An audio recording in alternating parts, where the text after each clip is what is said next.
हम लोग बिपिन चंद्रा सीरीज देख रहे हैं और उसमें चैप्टर 38 में जो स्ट्रेटजी है फ्रीडम एंड पार्टीशन के बाद आपको पता है एक चैप्टर है, ये बहुत मोर और लेस अब्स्ट्रैक्ट चैप्टर है बिपिन चंद्रा का। Chapter 38 the long term strategy of the national movement. जो नेशनल मूवमेंट हुआ इतना बड़ा, जिसको इस बुक में हम लोग 1857 के रिवोल्ट के बाद देख रहे हैं। लगभग 39 चैप्टर हैं और 38 चैप्टर पर हम लोग पहुंच गए हैं। और इसमें क्या बताने की कोशिश की गई है कि जो स्ट्रेटजी है ना, सबसे पहले यही बिपिन चंद्रा बताते हैं कि जो हमारी लड़ाई है वो एक बहुत प्रोलॉन्ग्ड वार है ना। देखो कितनी बड़ी लंबी लड़ाई है, प्रोलॉन्ग्ड, कितने सालों तक का ये संघर्ष है। और ये संघर्ष किससे है? कॉलोनिज्म से है। दूसरी तरफ कौन सी फोर्सेस हैं? कॉलोनिज्म, जिसके बारे में ये कहा जाता है कि उनका जो है सूरज कभी अस्त ही नहीं होता है। तो बिपिन चंद्रा इसमें सारी स्ट्रेटजीज के बारे में बात करते हैं कि वो कौन कौन सी स्ट्रेटजीज थी। ठीक है, लगभग 4-5 स्ट्रेटजी पर बहुत अच्छे से बात करते हैं और हम लोग भी बात करेंगे। तो इसी में जो मेन स्ट्रेटजीज हैं उस पर हम बात करेंगे। बट बिफोर दैट आपको पता है जो भारत का नेशनल मूवमेंट था वो हमेशा मासेस के द्वारा बैक किया गया था। ठीक है, इसके हम लिए चाहे आप कोई भी एग्जाम्पल ले लो, उसमें हमेशा मास मूवमेंट हमेशा से रहा है। क्योंकि भारत में कोई चाइनीज की तरह सिविल वार और जो रशियन की तरह रेवोल्यूशन तो हुआ नहीं। यहाँ पर मासेस को पहले ट्रेनिंग दी गई, उनको समझाया गया, उनको पॉलिटिकली एक्टिव किया गया। ये सारी चीजें पहले शुरुआती पेजेस में लिखी गई हैं।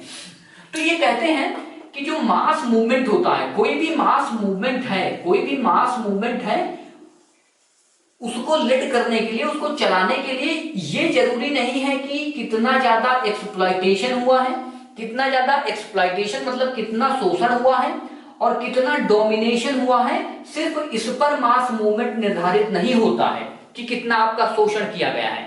मास मूवमेंट इस पर भी निर्धारित करता है कि जो आपका लीडर है, ठीक है, वो कैसी स्ट्रेटजी बनाता है। ठीक है, कैसी स्ट्रेटजी बनाता है, कैसी उसकी प्लानिंग होती है। ठीक है, ये सब मोर और less these are the same word. कैसी स्ट्रेटजी होती है, कैसी प्लानिंग होती है, इस पर भी डिपेंड करता है कि जो मासेस हैं, जो गांव का किसान है, जो मिल में काम करने वाले लोग हैं, जो युवा हैं, वो सिर्फ इसलिए नहीं आपके मासेस में आपके साथ चलने लगेंगे ना। गांधी जी के बारे में कहा जाता था, 2 पग चले जिधर ना, चल पड़े कोट पग उसी ओर। तो उसके पीछे तो मैं गांधी का एग्जांपल दे रहा हूं, हालांकि कई सारी स्ट्रेटजीज पे हम लोग बात करेंगे।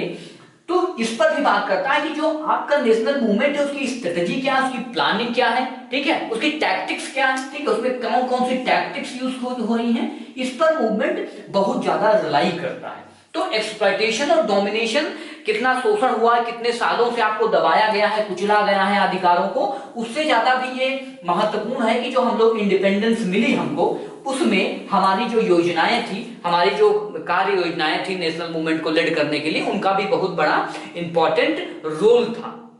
अभी हम लोग देख लेते हैं कि जो भारत में अभी बिपिन चंद्रा लिखते हैं कि जो भारत में एक तरफ नेशनल मूवमेंट है, ठीक है, और दूसरी तरफ आपको ये देखना है ये जो नेशनल मूवमेंट ये है किसके खिलाफ। भारत में एक ऐसी गवर्नमेंट है, बिपिन चंद्रा लिखते हैं कि ये सेमी हेजोमेनिक है। कैसी है? सेमी हेजोमेनिक गवर्नमेंट है भारत में। इसे ऐसा भी कह सकते हो कि सेमी अथॉरिटेरियन। क्या? Semi authoritarian.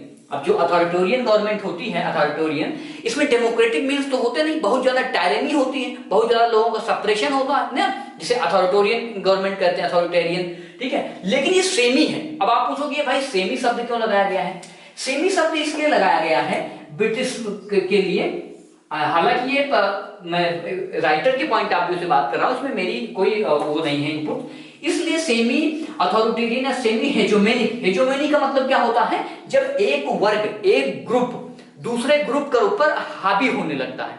लेकिन ये ग्रुप क्या है? हेजोमेनिक। हेजोमेनी नहीं कहते कि आप अपनी कल्चरल हेजोमेनी, अभी हम आगे बात करेंगे जब ग्रामसी पर बात करेंगे आगे हम लोग, कि कल्चरल हेजोमेनी को हमारे ऊपर थोपने लगता है। ठीक है, तो या फिर किसी तरह से हेजोमेनी का जनरली टर्म यूज होता है कि जहां फोर्स के द्वारा नहीं, कई और पद्धतियों के द्वारा हमें लिटरेचर के द्वारा या हमें किसी अन्य प्रकार के हमें ब्रेन वॉश करके हमारे ऊपर रूल करने की कोशिश की जाती है। तो ऐसे में भारत में ये सेमी हेजोमेनिक इसलिए है क्योंकि नो डाउट जब भारत में कोई विद्रोह होता है, कोई संघर्ष होता है, तो ब्रिटिश की सरकार फोर्स यूज करती है, इसमें कोई बात नहीं है। ठीक है, फोर्स ही उनके पास सबसे बड़ा हथियार है और हमारे पास क्या है, नॉन वायलेंट, ठीक है, नॉन वायलेंस, ठीक है, नॉन वायलेंस या peaceful word is better, peaceful तरीके से हमारा रिवोल्ट सारा चलता है। ये मोर और less it is the Indian perspective. हालांकि ये सही नहीं है, भगत सिंह जैसे लोग भी आते हैं, ठीक है, कम्युनिस्ट भी आते हैं, रॉयलिस्ट भी आते हैं, उनकी अलग ही फिलोसफी है, लेकिन मोर और लेस जो इंडियन इंडिपेंडेंस मूवमेंट है that is driven by non violence and peaceful means. अब आपको इसमें जानना है कि जो ये फोर्सेस हैं, तो अगर फोर्स को हम हमेशा सिर्फ फोर्स को ही सेंटर में रखें, ब्रिटिश रिजीम के, ब्रिटिश का जो भारत में काल रहा उसके सेंटर में अगर हम फोर्स को ही रखें, तब तो ये अथॉरिटेरियन गवर्नमेंट हो जाएगी, ठीक है, तब तो इसे अथॉरिटेरियन कहेंगे। लेकिन Vipin Chandra write this British rule in empire was like semi hegemonic and semi authoritarian, because क्योंकि ब्रिटिश के सामने क्या जब आए तो उन्होंने अदालत भी बनाई ना, कोर्ट भी तो है भारत में, कोर्ट नहीं है तो कोर्ट तो हमेशा एक डेमोक्रेसी का हिस्सा होता है, भले कोर्ट जो है बायस है, उसमें व्हाइट लोग ही काम करते हैं, लेकिन मोर और लेस रूल ऑफ लॉ तो है ही ना, रूल ऑफ लॉ तो है उस समय भी, ठीक है। और उस समय सबसे बड़ी प्रॉब्लम ब्रिटेन के सामने ये है कि ब्रिटेन का जो खुद अपना देश है इंग्लैंड, वो बहुत बड़ा डेमोक्रेसी का सिंबल हुआ करता है। आप देखो वर्ल्ड वॉर के समय भारत के लोग क्यों पार्टिसिपेट करते हैं, क्योंकि उनको लगता है कि जो best minister model of democracy है दैट इज गुड, उससे अच्छा कुछ हो ही नहीं सकता। तो इसलिए क्या है, रूल ऑफ लॉ है। कितने सारे गवर्नमेंट इंस्टीट्यूशंस खोले जाते हैं ना, आईसीएस है, ठीक है, आईसीएस हालांकि उनकी अपनी खुद की ब्रांड होती है, लेकिन कई सारे गवर्नमेंट इंस्टीट्यूशंस हैं, गवर्नमेंट स्कूल है, ठीक है, गवर्नमेंट स्कूल है, गवर्नमेंट कॉलेज है। 1860 में देखो आईपीसी आ जाता है, तो कोडिफाइड भी चीजें होती हैं। इसलिए ये क्या है, इसको कहते हैं सेमी डेमोक्रेटिक रूल भी कह सकते हो आप।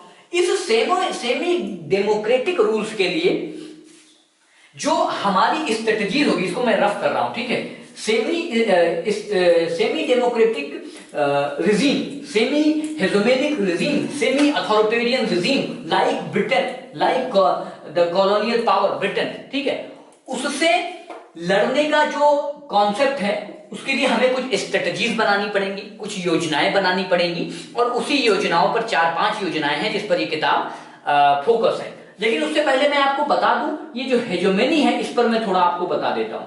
ये जो भारत में सेमी हेजेमोनिक क्यों है, कभी आपसे कोई पूछे कि आखिर ये सेमी क्यों ऐसा लगता है भारत के बहुत बड़े इतिहासकारों को कि जो भारत में ब्रिटिश थे वो सेमी हेजेमोनिक थे, उसका 2 कारण देते हैं कि 2 कारण इंपॉर्टेंट रीजन वो इसलिए हैं कि जो भारत में एक नोशन बना के रख गया है, नोशन मतलब एक मान्यता बना कर रख ली गई है कि ब्रिटिश ही हमारे क्या है, माई बाप है, ब्रिटिश हमारे माई बाप है, मतलब ब्रिटिश गोरे हैं, ब्रिटिश का जो कल्चर है वो बढ़िया है, ठीक है, ब्रिटिश की जो लैंग्वेज है वो बढ़िया है। तो अगर हम ये एक्सेप्ट करना शुरू कर देते हैं कि जो हमारे ऊपर हमसे मिलने आया है, जो हम पर राज करने वाला है, जो हमसे व्यापार कर रहा है, वो हमसे अच्छा है, उसकी लैंग्वेज हमसे अच्छी है, उसकी भाषा हमसे अच्छी है, उसका चेहरा हमसे अच्छा है, उसके कलर हमसे अच्छे हैं, तो ये क्या है, ये आप खुद ही जो है उनकी हेजेमनी में आ जाते हो।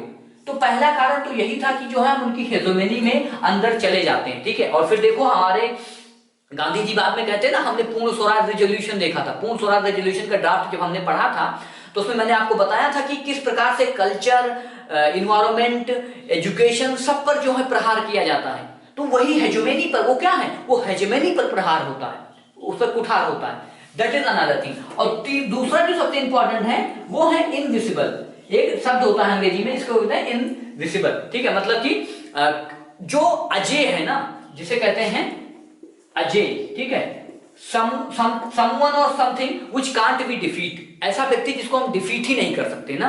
तो ब्रिटिश का एम्पायर क्या है, उसको डिफीट नहीं किया जा सकता, क्यों, क्योंकि उसके सूरज जो हैं कहीं अस्त ही नहीं होते हैं ना, सूरज कभी अस्त ही नहीं होता ब्रिटेन का एम्पायर का, इसलिए क्या है, वो इनविजिबल है, उसको हराया ही नहीं जा सकता है, वो उसको डिफीट ही नहीं किया जा सकता है। तो this was the second most important reason cited in the very book in the chapter 38 of this Bipin Chandra.